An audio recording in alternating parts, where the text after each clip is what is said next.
Хувцасны шүүгээ болон гэрийн эзний энерги хоорондоо хамааралтай хэд хэдэн шалтгаан байдаг. Эдгээр нь сэтгэл зүй, орчны нөлөөлөл, мөн гэрийн эзний амьдралын хэв маягтай холбоотой. Хувцасны шүүгээ нь гэрийн эзний амьдралын хэв маяг, зан чанарыг илэрхийлдэг. Шүүгээ доторх эмх замраагүй байдал, хуучирсан хувцас, эсвэл хэрэггүй зүйлс нь сүрэг энергийг бий болгож, гэрийн орчныг муутгах магадлалтай. Эмх цэгцтэй шүүгээ нь эерэг энергийг дэмжиж, 50 уур амьсгал бүрдүүлдэг.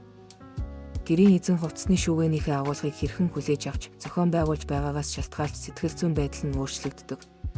Хувцасны шүүгээний цэвэрлэгээ, шинжилэлт нь эзэндээ шин сэтгэл төрүүлж, эерэг сэтгэл санааг бий болгодог. Эмх цэгцтэй шүүгээ нь гэрийн эзэнд эрүүл мэндийн хувьд чухал нөлөөтэй.